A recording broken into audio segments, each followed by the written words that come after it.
सगळ्या माता भगिनींना माझं सांगणं आहे, पोरांचं कौतुक करा, वेळ प्रसंगी त्यांच्या कानाला पकडा. फक्त कौतुक कधी करायचं आणि कानाला कधी पकडायचं हे ठरवता आलं पाहिजे. पाहुणे बिवणे आले ना, पाहुण्यांच्या देखत कधीच पोराला नावं ठेवायचे नाहीत. आपण लक्षात घ्या, कौतुक हे 4 चौघात करायचं असतं आणि चुका एकांतात सांगायच्या असतात. आपण उलट करतो, एकांतात मग माझा बबड्या, माझी सोनी, आणि पाहुण्यांच्या देखत पोरांना नाव ठेवणार. असं करायचं नाही. पाहुणे आले ना, पोरगं कितीही खोडकर असू दे, पाहुण्याच्या देखत म्हणायचं आमचा दादा इतका हुशार आहे ना. दादा पाहुण्याच्याच पुढं पुस्तक घेऊन बसतंय का नाही बघा. आणि तुम्ही पाहुण्याच्या देखत म्हणून बघा, दादा बावळट आहे, दादा बाहेर जात आहे, पाहुण्याच्या बुटात पाणी होतंय, लेसला लेस बांधतंय. तुमची इज्जत घालवायची एक संधी मग दादा सोडत नाही. त्यामुळं काय करायचं ना ते ठरवा. तुमची स्वप्न मुलांवरती लादू नका. नोकरीसाठी प्रयत्न जरूर करा, पण केवळ नोकरी नोकरी एवढं त्या पोरांच्या मनावर बिंबवलंय ना, पोरं फक्त नोकरीसाठीच शिकतात. आणि पोरांना सांगून टाकलंय, नोकरी जर लागली नाही तुमचं लग्न पण होत नसतंय. पोरं एवढी हुशार आहेत, लग्न जमेपर्यंतच नोकरी करताय, 5-6 महिन्यात सोडून देत आहे. सोलापूरला तर लग्न जमत नाही म्हणून 30 ते 35 वयोगटातल्या 5-50 पोरांनी जिल्हाधिकारी कार्यालयावर मोर्चा काढला. आता कलेक्टरला एवढंच काम आहे का तुम्हाला पुरी बघायच्या? तुम्ही स्वतःला सिद्ध करा रे, रांगा लागतील. लात मारील तिथून पाणी काढल अशी ताकद तुमच्या मनगटात असली पाहिजे. स्वतःला झोकून द्या तुम्ही तुमच्या करिअरसाठी. आमच्याकडे एकाचं लग्न जमेना, त्याच्या मित्रानं सांगितलं टेन्शन घेऊ नको म्हटलं, मुलीकडचे बघायला आले ना पगार जरा वाढून सांगायचा, मग लग्न जमतं. त्या मुलीच्या वडिलांनी विचारलं पगार किती? बरं ह्यानं जरा अंदाज घेऊन सांगायचं. त्यांनी विचारलं पगार किती? हे म्हणताय 1.5 लाख. ते मुलीचे वडील म्हणले तुझ्याकडे बघून तर वाटत नाही 1.5 लाख असेल. हे म्हणते नाही तसा फिक्स 1.5 लाख आहे, कटिंग करून 8,000 हातात येतो म्हणे. तुम्ही किती दिवस फसवणार आहात स्वतःला?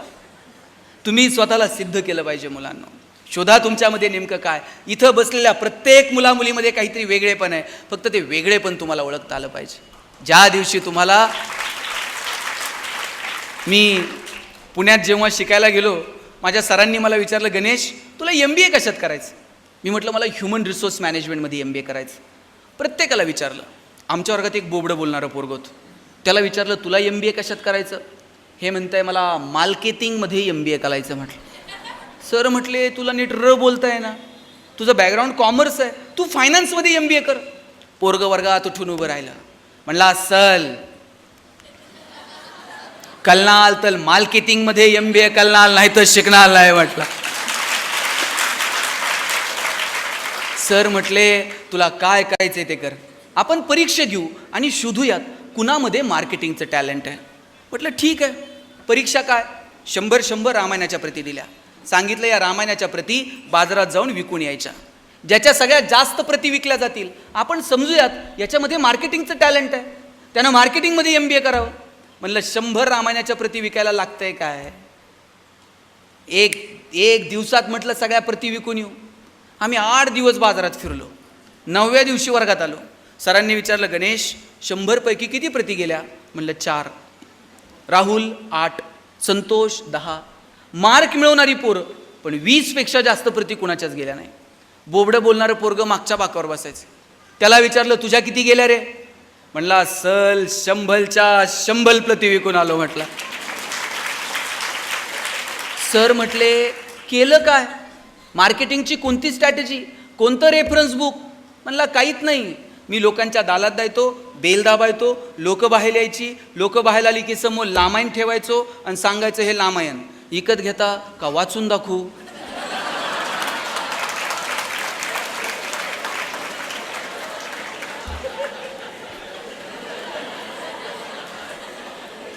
बोबडं बोलणं विकनेस आहे का स्ट्रेंथ आहे? विकनेस आहे का स्ट्रेंथ आहे? दाबून ठेवला असता तर स्ट्रेंथ ठरला असता का?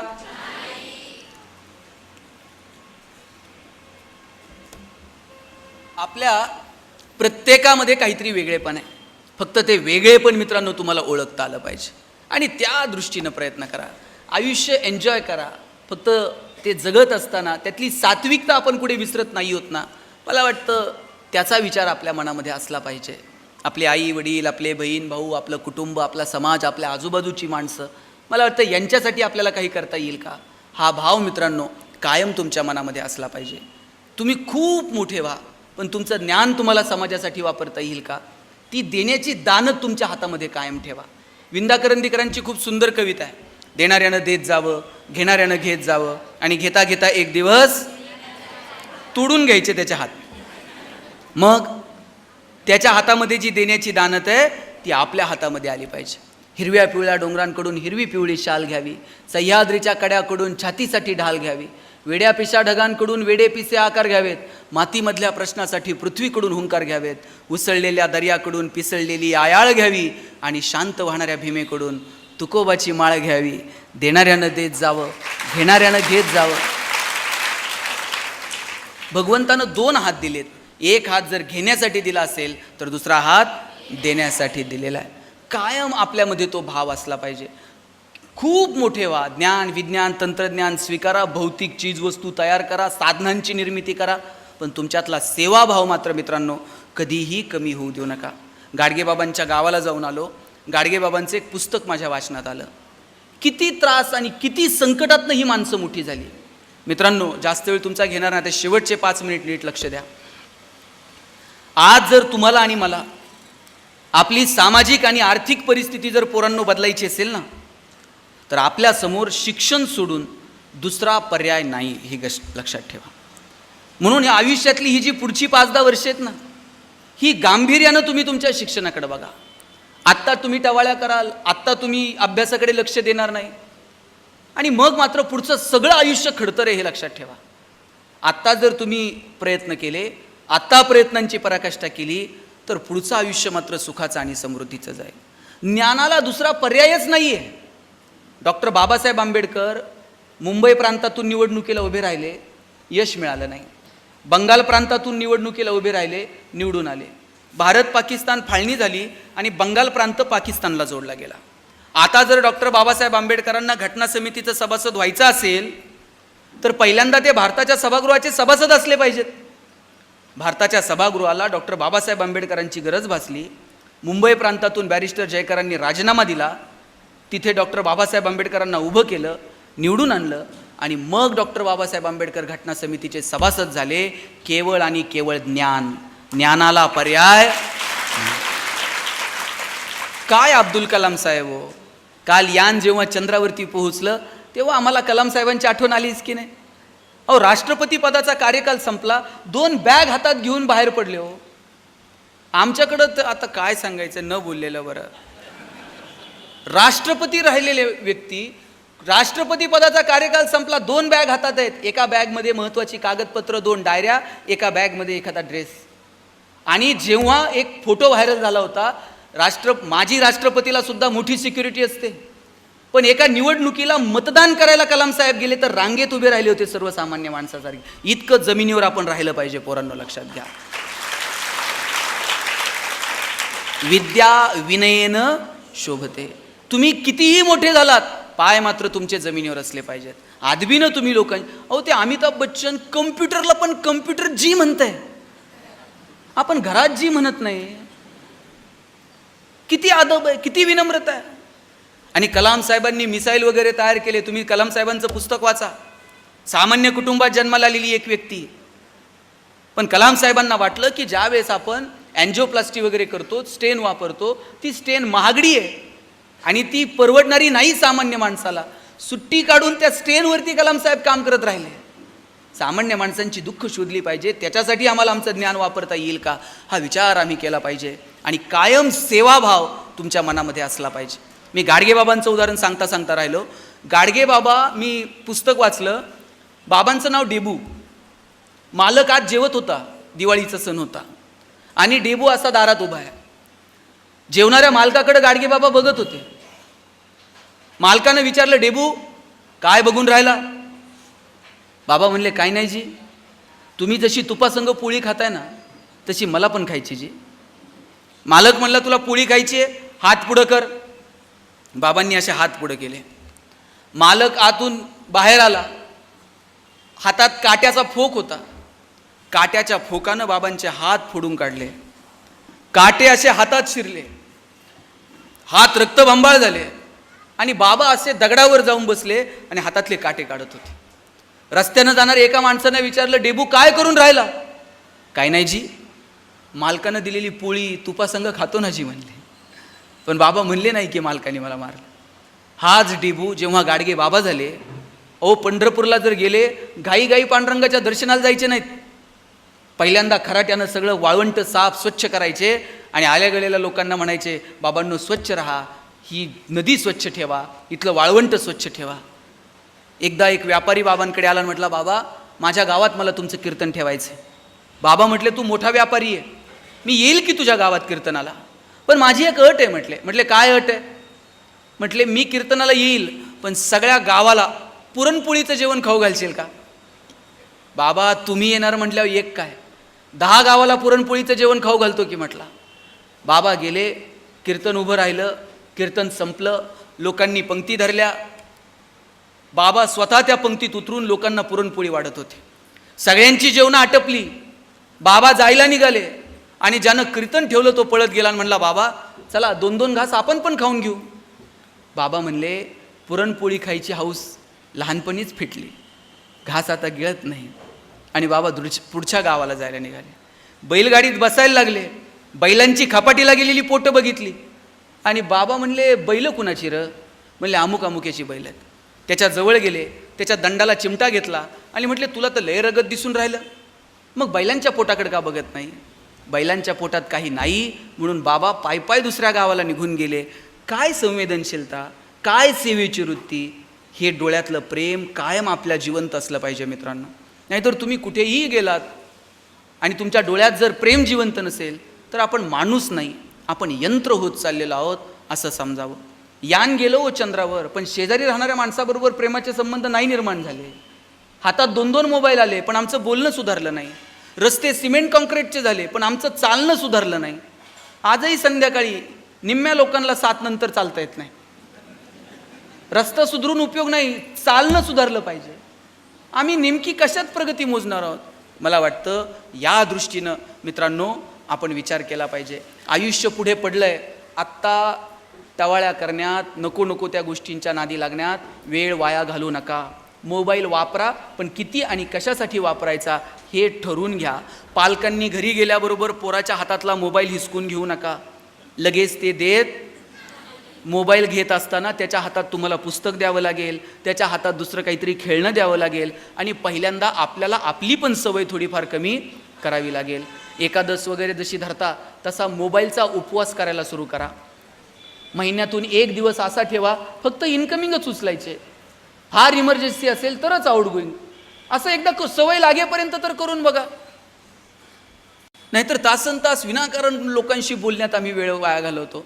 योग्य कामासाठी, योग्य कारणांसाठी आम्ही मोबाईल वापरला पाहिजे. सोशल मीडिया खूप चांगलं साधन आहे, पण कशासाठी आणि किती वेळासाठी वापरायचं मित्रांनो हे तुम्ही सगळ्यांनी ठरवून घेतलं पाहिजे. सगळ्या पालकांना, आईवडिलांना माझी विनंती आहे, तुमच्या मुलांना भरभरून वेळ द्या.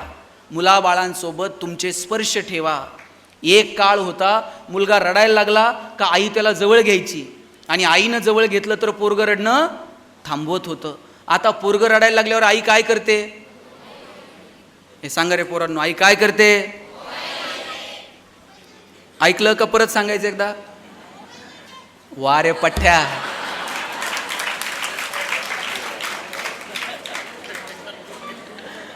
आता काय करायचं सांगा? आईच्या स्पर्शाची जागा जर मोबाईलच्या स्पर्शानं घेतली असेल तर हा कुणाचा पराजय? हा विज्ञान तंत्रज्ञानाचा विजय आहे का मातृत्वाचा पराजय आहे हे ठरवण्याची वेळ आलेली आहे. मी आत्तापर्यंत हे 2च प्रसंग भाषणात सांगायचो. आईनं जवळ घेतल्यावर पोरगं रडणं थांबवतंय, नंतर आईनं मोबाईल दिल्यावर पोरगं रडणं थांबवतंय. मी मध्यंतरी 3रा प्रसंग बघितला. ते पोरगं रडून रडून दमून गेलं, पण आई कानाचा मोबाईल सोडायला तयार नव्हती. आम्ही कुठे घेऊन चाललोय? आम्ही जसं वागू तसं येणारी पिढी वागणार आहे. म्हणून काय करायचं मला वाटतं ते आम्ही ठरवायला हवं. तुमच्या मुलाबाळांना भरभरून वेळ द्या, त्यांच्यासोबत बोलत चला. जे आजी आजोबा आहेत, अहो नातवाला जवळ घ्या, त्यांना राम कृष्ण शिवाजीराजे संभाजीराजे तुकाराम महाराज ज्ञानोबा समजून सांगावं, बोला त्यांच्यासोबत. नातू जर म्हटला गोष्ट सांगा तर आजच सांगतंय, एक होता राजा, त्याच्या 2 राण्या, एक आवडती एक नावडती. पोरग तेच करतंय कॉलेजला, एक राजा 2 राण्या, एक आवडती एक ना. तुम्ही जे पेरणार ते उगवत असतं. म्हणून या लेकरा बाळांच्या बाबतीमध्ये काय विचार पेरायचा, काय नेमकं नेऊन पोचवायचं, मला वाटतं हे ठरवावं लागेल. मुलांना आणि मुलींना सगळ्यांना जाताना मला इतकंच सांगायचं आहे, शेवटचे 2 मिनिट घेतो. आयुष्य परत मिळत नाही, त्यामुळे जे आयुष्य वाट्याला आलंय ना ते आनंदानं आणि हसत हसत जगायचं. एका स्मशानभूमीवरती एक वाक्य लिहिलेलं होतं, मेरी मंजिल बस यही तक थी, मैंने आते आते जिंदगी गुजारली. आपल्या सगळ्यांना तिथं जाऊन थांबायचं आहे, पण तिथं जाईपर्यंतचा जो प्रवास आहे ना, आम्ही आमच्या मस्तीत, आम्ही आमच्या धुंदीत जगू. आमच्या जगण्याचा आम्हाला हेवा वाटला पाहिजे, इतकं सुंदर जगायचं. तुकाराम महाराज जायला निघाले आणि कुणी विचारलं, तुकोबा काय मिळवलं तुम्ही तुमच्या आयुष्यात? तुकोबा म्हटले, कौतुक वाटे झाली या वेचाची. जगाला काय वाटते माहीत नाही, पण आमचं आम्ही जे जगलो ना, आमचं आम्हाला मात्र कौतुक वाटतं. आपल्या आपल्या जगण्याचं आपल्याला कौतुक वाटलं पाहिजे, इतकं सुंदर जगायचं. आपल्या आईवडिलांना आपल्या जगण्याचा हेवा वाटला पाहिजे, इतकं छान जगायचं. जगात आई इतकं आपल्याला कुणीच ओळखत नाही. जग तर जन्माला आल्यावर ओळखायला लागतं. आई जन्माच्या अगोदरपासून 9 महिने आपल्याला ओळखत असते. किती किती उपकार आहेत, तिने आपल्याला जग दाखवलं. आणि आपण सहज आईला म्हणतो, ए आई तुला काय कळतं ग? अरे तिला कळत नाही, मग कुणाला कळतं? तुमचं एखादं गणित तिला समजत नसेल, तुमचं एखादं स्पेलिंग कदाचित तिला येत नसेल, पण तुमच्यापेक्षा 2 उन्हाळे पावसाळे तिनं जास्त बघितलेत. आणि कदाचित एखादा विषय तिला कळतही नसेल, पण ती तुमच्या हिताचा विचार करते, हे मात्र कधी विसरू नका. आणि आईबापाला माझं सांगणं आहे की ही पोरं, आता आपण म्हणतो तरुण पोरं पोरी बिघडलेत, अजिबात नाही. 2-4 उदाहरणांवरून तुम्ही मुला मुलींना किंवा आत्ताच्या पिढीला नावं ठेवायच्या फंदात अजिबात पडू नका. ही पोरं पोरी खूप संवेदनशील आहेत. त्यांनाही आईवडिलांचे कष्ट कळतात, त्यांनाही आईवडिलांची दुःख कळतात. त्यांचंही तुमच्यावरती तितकंच प्रेम आहे जितकं तुमचं त्यांच्यावरती आहे. आणि म्हणून या एकत्रित सांगड घालत आपल्याला पुढं जायचं आहे. मोठी स्वप्न बघा आणि खूप मोठे व्हा, अशी अपेक्षा या कार्यक्रमाच्या निमित्तानं व्यक्त करतो. आणि जी मुलं गरीब कुटुंबातली आहेत, ज्यांची आर्थिक परिस्थिती थोडीशी नाजूक असेल, त्यांच्यासाठी मला 2 मिनिट सांगायचं. आणि पहिल्यांदा तुम्हा सगळ्या मुलांना सांगतो, लक्षात घ्या, आता रक्षाबंधन आहे की नाही? रक्षाबंधनला सगळ्या बहिणींनी ते भाऊ तुम्हाला कॅडबरी बिटबरी देईल, घ्यायची नाही म्हणायचं, पण त्याच्याकडनं आणखी एक शब्द घ्यायचा. त्याला म्हणायचं, जितका सन्मान तू माझा करतो ना, तितकाच सन्मान तू इतरांच्या बहिणीचा पण कर.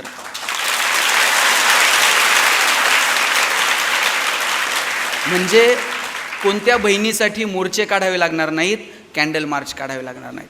आणि पोरांनो, तुम्ही बसमध्ये चाललेला आहात, तुमच्या वर्गातल्या शाळेतल्या 2-3 मुली बसमध्ये आल्या, गर्दी आहे, किंवा संध्याकाळी कुठेतरी बाजारपेठेत तुम्ही उभ्या आहात, तुमच्या शाळेतली मुलगी जर तिथून जात असेल, तुम्हाला पाहिल्यावर त्या मुलीला सुरक्षित वाटलं पाहिजे. तिला वाटलं पाहिजे, अरे माझ्या वर्गातली मुलं आहेत, माझ्या गल्लीतली मुलं आहेत, माझ्या शाळेतली मुलं आहेत, इथं मी सुरक्षित आहे. तुमच्याकडं बघून जर तुमच्या वर्गातल्या, तुमच्या गल्लीतल्या पोरीला जर सुरक्षित वाटत नसेल, तर जय भवानी जय शिवाजी म्हणायचा अधिकार तुम्हाला नाही. म्हणून एकमेकांचा सन्मान करा. अरे बहिणीचं किती प्रेम असतं. आमचे वडील 1 चॉकलेट आणायचे, माझ्या बहिणीच्या हातात द्यायचे आणि म्हणायचे, गणेशन तू अर्धा करून खा. ताई चॉकलेटचे 2 भाग करायची, एक मोठा आणि एक. ताई चॉकलेटचा छोटा भाग स्वतःला ठेवायची आणि मोठा भाग मला द्यायची. चॉकलेट छोटं होतं, पण आभाळा एवढा संस्कार करून गेलं. मोठ्या लोकांनी मोठ्या गोष्टी मोठ्या मनानं छोट्या लोकांना द्यायच्या असतात, आणि जगात हे फक्त बहीण करू शकते. म्हणून कायम तिचा सन्मान करायला शिका. छोट्या छोट्या गोष्टींचा आनंद घ्या. शाळा कॉलेजातले दिवस परत नाहीत. हे आत्ताच आहे, असं मांडी बिंडी घालून मस्त बसणं. एका बेंचवर किती जण बसता? 2. आम्ही 3-3 जण बसायचो. कर्कटकनं रेष मारून आम्ही जागा वाटून घ्यायचो. तुझा हात इकडं का आला, तुझं दप्तर तिकडं का आलं. शेवटच्या दिवशी बाईंनी उभं केलं. मला म्हटलं, गणेश बेंच इथंच राहतो, आपल्याला फक्त वर्ग सोडून जावं लागतं. वाक्य छोटं होतं, पण आयुष्यभर कोरलं गेलं. सगळं इथंच राहतं. तुम्ही ज्या खुर्च्यांवर बसलेला आहात, त्या खुर्च्यांवर आत्तापर्यंत लाखो लोक बसून गेली आहेत. उद्या दुसरं कुणीतरी बसणार आहे. आपण मालक नाही आहोत. या माईकवर आत्तापर्यंत किती जण दादा बोलले? हजारो लोक बोलले. आत्ता मी बोलतोय, उद्या दुसरं कुणीतरी बोलेल. आपण कुणीच मालक नाही आहोत, आपण विश्वस्त आहोत. सांभाळायचं, पुढच्या पिढ्यांच्या हवाली करायचं आणि तिकीट काढून निघून जायचं. इतका साधा जगण्याचा अर्थ आहे. म्हणून जे आयुष्य आपल्या वाट्याला आलं आहे ना, ते मस्त आनंदानं जगायचं. व्यसन बिसन नादी लागायचं. ती झाडातून म्हातारी यायची माहिती आहे, ती म्हातारी आम्ही पकडून ठेवायचो. ती अजूनही तरुण आहे, पण व्यसनाच्या नादी लागून ऐन तारुण्यात पोरं कधी म्हातारी झाली त्यांचं त्यांनाच कळलं नाही. आणि म्हणून व्यसन बिसन याच्या नादी लागायचं नाही. आईवडिलांची स्वप्न पूर्ण करण्यासाठी लढायचं. आणि जी पोरं गरिबीत जन्माला आली त्यांना सांगतो, बाबांनो, गरिबीत जन्माला आलो ही आपली चूक आहे का? पण आपण जर गरिबीत मेलो ना, ती मात्र आपली चूक आहे. आपण जन्माला गरिबीत आलो, पण मरायचं गरिबीत नाही. बक्कळ पैसे कमवायचे. फक्त एक वाक्य लक्षात ठेवायचं, जे तुकोबरायांनी सांगितलं आहे, जोडून या धन उत्तम व्यवहारे. आमचा व्यवहार उत्तम असला पाहिजे. माझे वडील तर सांगतात, वाईट मार्गाने मिळवलेलं धन म्हणजे प्रेतावरची फुलं आहेत. हसूही देत नाहीत आणि रडूही देत नाहीत. चांगल्या मार्गाने जेवढं कमवता येईल तेवढं कमवायचं आणि त्याचा आनंद घ्यायचा. मी ज्या घरात राहिलो ना मुलींनो, आमचं घर पत्र्याचं होतं. आणि पत्रा असा होता, वर हात केला का पत्र्याला हात लागायचा. गल्लीत सगळ्यांची घरं स्लॅबची, आमचं एकटंच घर पत्र्याचं. मी माझ्या आईला म्हणायचो, आई सगळ्यांची घरं स्लॅबची, आपलंच पत्र्याचं का? आई म्हणायची, तुझे वडील शिक्षक आहेत म्हणून घर पत्र्याचं. म्हणलं शासनाचा GR आहे का शिक्षकांनी स्लॅबची घरं बांधायची नाही? ती म्हणायची, कार्ट्या नशिबवान आहेस, पत्र्याच्या घरात जन्माला आला. मी म्हटलं का? ती म्हणायची, बघ घर गरम व्हायला लागलं का तुला कळतं, आता उन्हाळा सुरू झाला आहे. घर गळायला लागलं का तुला कळतं, आता पावसाळा सुरू झाला आहे. शेजारच्या स्लॅबच्या घरात उन्हाळा कळत नाही, पावसाळा कळत नाही. खास ऋतूंची ओळख व्हावी म्हणून भूगोल शिकवणाऱ्या तुझ्या बापानं असलं मॉडेल उभं केलंय म्हणायची. पैसे नव्हते, पण आनंद मात्र भरभरून होता. वडिलांनी पुस्तक सोडून दुसरं गिफ्ट कधीच दिलं नाही हो. आता पहिलीतला पोरगा बाप बंदूक घेऊन जातोय वाढदिवसाला. पोरगं बापाला मारल्याचं नाटक करतं, बाप मेल्याचं नाटक करतं. त्यात आईला हसायला येतं. चांगली पुस्तकं पोरांना वाचायला द्या, चांगल्या माणसांसोबत त्यांची गाठभेट घालून द्या, चांगल्या कीर्तनांना, प्रवचनांना, व्याख्यानांना त्यांना घेऊन जा. मुलांचं व्यक्तिमत्व सुधारेल का, याच्यासाठी आपण येणाऱ्या काळामध्ये प्रयत्न करा. आणि जाताना इतकंच सांगतो, हसत राहा. मी एक पुस्तक लिहिलं, सुख नावाचं. त्याच्यावर मी पहिलं वाक्य लिहिलं होतं, no once more, no retake for any moment, so keep smiling. आयुष्याच्या चित्रपटाला रिटेक नाही, आयुष्याच्या गाण्याला वन्स मोर नाही. तुम्हाला वाटलं माझं भाषण पुढं ढकलावं, ढकलता येणार नाही. आणि घरी गेल्यावर वाटलं परत ऐकावं, परत ऐकता येणार नाही. आयुष्याचा कोणताही क्षण पुढं ढकलता येत नाही आणि कोणताही क्षण रिव्हर्स करून बघता येत नाही. जे क्षण वाट्याला आले ते आनंदानं जगायचे आणि हसत राहायचं. मी आल्यापासून दोघी तिघी बघतोय हसल्याच नाही. हसावं वाटलं तरी शेजारचीकडे बघ, ती का हसत नाही? बरं माणसालाच हसता येते ताई, जनावरांना हसता येते का? तुम्ही शिनकूर करायला गोठ्यात गेलाय आणि एखाद्या म्हशीनं छान स्माईल दिली, असं झालंय का? म्हैस म्हणते का प्लीज वेलकम इन गोठा? पोरांनो, तुम्ही कधी गाढवाला हसताना बघितलंय? ज्या दिवशी गाढव हसायला सुरुवात करल त्या दिवशी समजायचं गाढवाचा प्रवास मानवत्वाकडे सुरू झाला. आणि ज्या दिवशी माणूस हसायचं बंद करल त्या दिवशी समजायचं माणसाचा प्रवास, तुमचं तुम्ही ठरवा काय असेल ते.